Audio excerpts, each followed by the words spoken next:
러시아의 겨울은 유난히 길고 차가웠다. 크렘린 궁전의 차디찬 석벽 안에 어린 왕자 이반은 홀로 커다란 창문을 올려보고 있었다. 아직 유치한 얼굴엔 궁금함보다는 두려움이 먼저 배어있었다. 부모는 모두 병으로 세상을 떠났고 이반을 둘러싼 권력을 노린 귀족들의 싸움뿐이었다. 어린 왕자는 왕이 되기도 전에 이미 정적의 눈치를 배워야 했다.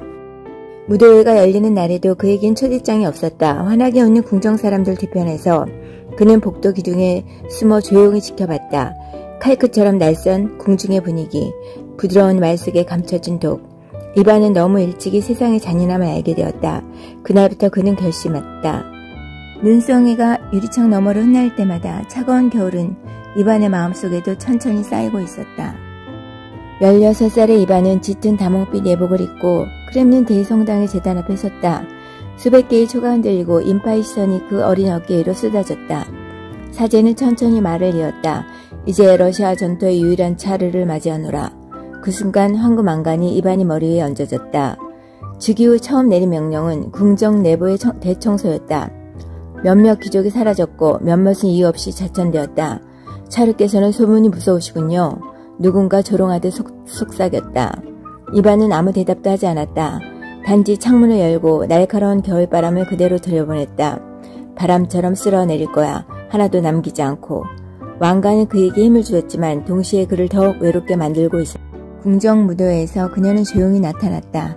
장식 없는 흰 드레스, 차분한 눈동자. 다른 귀부인들처럼 화려하지 않았지만 이반은 단번에 그녀를 알아보았다.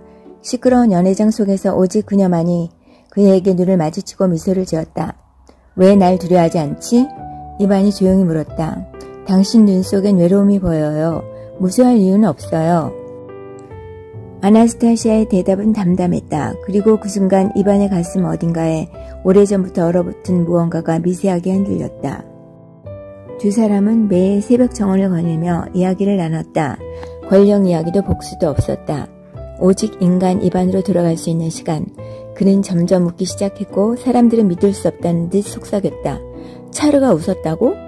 아나스타시아는 그에게 따뜻한 사람이 될 가능성을 심어주었다. 하지만 역사는 그런 행복을 오래 두지 않는다. 어느 날 아침 궁전의 정원에 검은 까마귀들이 떼지어 날아들어왔다. 나쁜 징조군요. 아나스타시아가 낮게 속삭였다. 하지만 이반은 웃으며 그녀의 손을 꼭 잡았다. 그 무엇도 당신을 해치게 하지 않겠소. 아름다우며 온화하고 자비로운 아나스타시아는 1547년 이반 4세와 결혼하여 러시아의 첫 공식 황후가 되었다. 이반의 폭력적인 성향을 어느 정도 억눌려주던 인물이었다. 어느 날부터인가 아나스타시아는 점점 기운을 잃기 시작했다. 식사를 하면 구토를 했고 몸은 식은땀에 젖어 있었다. 의사들은 무능하오. 이반은 성을 질렀지만 약도 기도도 그녀를 살릴 수 없었다. 어느 흐린 날 그녀는 마지막으로 창밖의 정원을 바라보았다. 당신 곁에서 잠시라도 행복했어요. 그렇게 말한 그녀의 손이 이반의 손에서 천천히 식어갔다. 이반은 비명을 지르며 무너졌다. 누가 내 여왕을 죽였어. 누군가 아나스타시아에게 독을 먹여 살해했다고 생각한 이반은 귀족들을 하나씩 불러 모았고 의심가는 자들을 가차없이 처형했다. 눈물과 피가 섞인 궁전, 사랑이 증오로 변해버린 그날 러시아 운명도 함께 바꾸기 시작했다. 아나스타시아의 장례날 이반은 마음속 깊이 귀족들을 향한 복수의 칼날을 갈기 시작했다. 아나스타시아가 죽은 후 이반의 눈빛은 완전히 달라졌다. 더 이상 눈물은 없었다. 대신 차짓한 분노와 병적인 의심만이 남아있었다. 나라를 좀먹는 귀족들은 진정한 러시아인이 아니야. 이반은 외쳤다. 그리고 그날 새로운 조직이 탄생했다. 오프리치니스키. 검은 옷을 입고 말에게 개, 해골과 빗자루를 들고 다니는 공포의 사병들. 개처럼 물어뜯고 빗자루로 쓸어버려라. 그들의 임무는 간단했다. 이반의 적이라 여겨지는 자를 찾아내고 고문하고 없애는 것.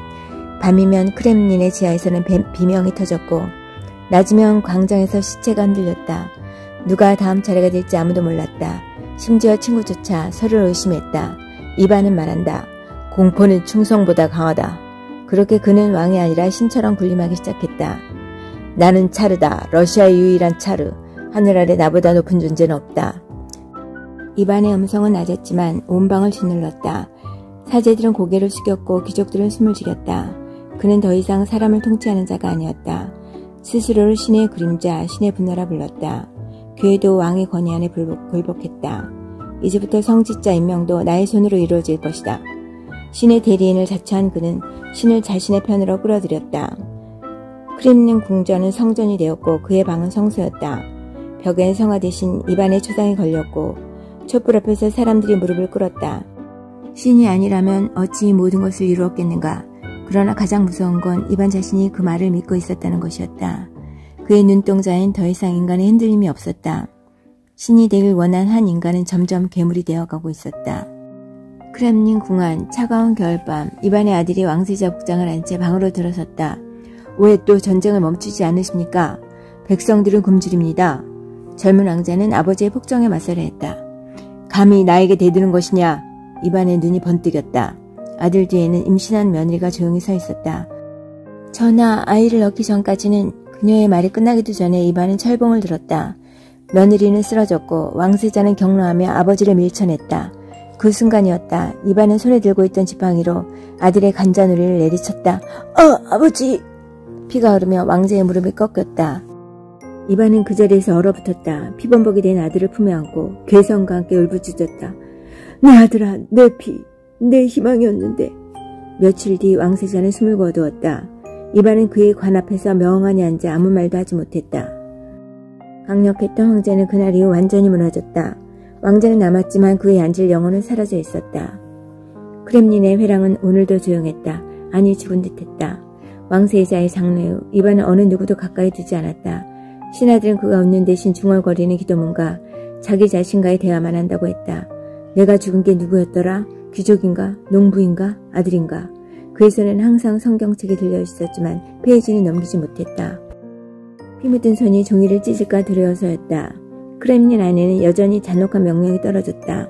고문, 처형, 추방. 하지만 그것은 더 이상 분노에서 비롯된 것이 아니었다. 습관 그리고 두려움에서였다. 이반은 자신을 두려워하는 이들을 보며 이것이 차라의 권세인가 하고 웃었다. 하지만 그 웃음은 곧 눈물로 번졌다. 그가 만든 왕국은 거대한 감옥이 되었고 자신은 그 감옥의 첫 번째 죄수였다. 황제가 된 어린 소녀는 이제 사랑도 신도 아들도 잃은 괴물로 남아있었다. 세월이 흐르고 권자에서 모든 걸 잃은 이반은 마침내 자신의 운명을 맞이했다. 그의 마지막 순간은 차르로서의 영광이 아닌 고독과 후회였다. 나는 차르였지만 인간이길 원했다.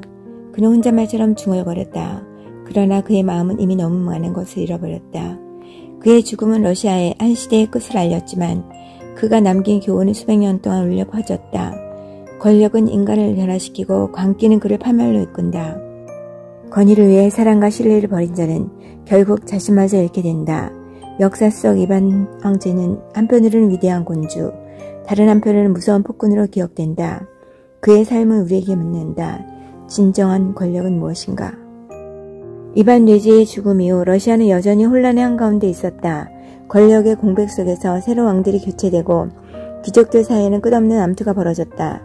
그러나 무엇보다도 무거웠던 건 이반이 남긴 공포의 그림자였다. 그의 폭정은 사람들의 마음 깊숙이 각인되어 신뢰 대신 두려움만이 지배했다. 작은 반역도 치명적인 결과를 가져왔고 백성들의 삶은 더욱 고단해졌다. 차라의 피는 무겁고 그의 무게는 우리를 모두를 짓누린다. 역사가들의 말처럼 이반의 통치는 러시아를 한동안 어둠 속에 가두었다.